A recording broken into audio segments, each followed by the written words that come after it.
bersyukur akan kasih Tuhan. Yeremia 31 ayat 31-34. Sesungguhnya akan datang waktunya, demikianlah firman Tuhan. Aku akan mengadakan perjanjian baru dengan kaum Israel dan kaum Yehuda. Bukan seperti perjanjian yang telah kuadakan dengan nenek moyang mereka pada waktu aku memegang tangan mereka untuk membawa mereka keluar dari tanah Mesir. Tetapi beginilah perjanjian yang kuadakan dengan kaum Israel sesudah waktu itu. Demikianlah firman Tuhan. Aku akan menaruh Tauratku dalam batin mereka dan menuliskannya dalam hati mereka. Maka aku akan menjadi Allah mereka dan mereka akan menjadi umatku. Dan tidak usah lagi orang mengajar sesamanya atau mengajar saudaranya dengan mengatakan, "Kenalah Tuhan." Sebab mereka semua, besar kecil, akan mengenal aku. Sebab aku akan mengampuni kesalahan mereka dan tidak lagi mengingat dosa mereka.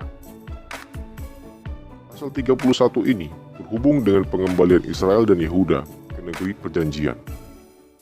Umat Tuhan akan sekali lagi hidup bersama di bawah berkat Tuhan.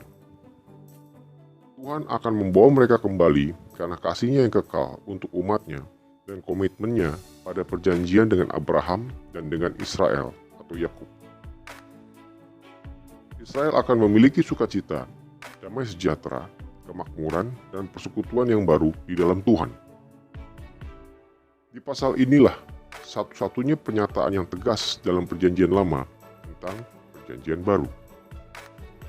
Tuhan berjanji untuk mengadakan perjanjian yang baru dengan seluruh umat-Nya yang dilaksanakan oleh Yesus Kristus melalui kematian dan kebangkitannya dan pencurahan Roh Kudus atas para pengikut-Nya.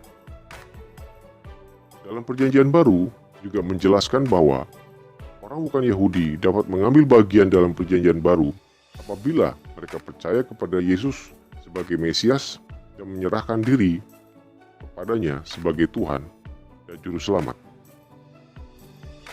Oleh iman kepada Kristus, mereka menjadi anak-anak Abraham. Galatia 3 ayat 7-9 dan ayat 29. Perjanjian baru diperlukan karena yang lama sudah tidak memadai. Perjanjian yang lama ditulis pada loh batu. Yeremia menubuatkan bahwa yang baru akan ditulis pada loh hati umat Tuhan. Karena kediaman Roh Kudus, perjanjian baru akan disertai kuasa dan kasih karunia yang cukup bagi semua orang untuk hidup benar di hadapan Tuhan. Ciri yang khusus tentang perjanjian baru ialah karunia Tuhan berupa hati dan tabiat baru bagi semua orang yang percaya kepada Kristus, supaya mereka secara spontan dapat mengasihi dan mentaati Tuhan. Kemampuan untuk menanggapi Tuhan berasal dari Roh Kudus yang diam di dalam diri orang percaya dan pembaharuan atau kelahiran baru yang dihasilkan olehnya.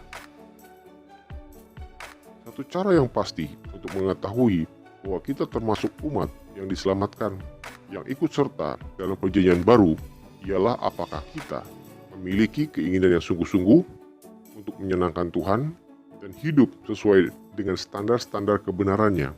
Roma 8 ayat 2-4.